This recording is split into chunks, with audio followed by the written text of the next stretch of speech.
kan begin.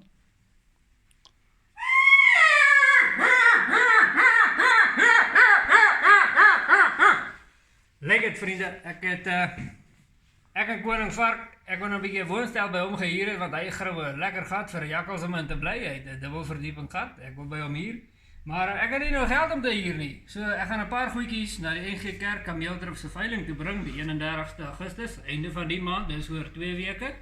Dan gaan ek 'n paar geldjies kan inkry en dan gaan ek vir Vark bietjie huur betaal vir die gat waarin ek wil bly.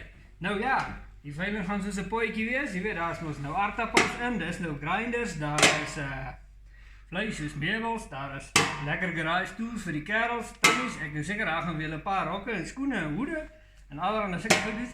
Kindertjies, ryk op die kaart 'n paar goedjies aangooi. Ek sien daar is 'n klein pink takkies onder in die hoek.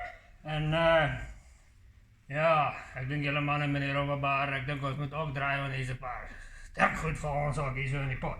Maar nou ja, 31 Augustus, 12:00 die middag, NG Kerk Kameeldrif. Gaan die pot kom hoor, wat sê Vark? Hy sê dit reg.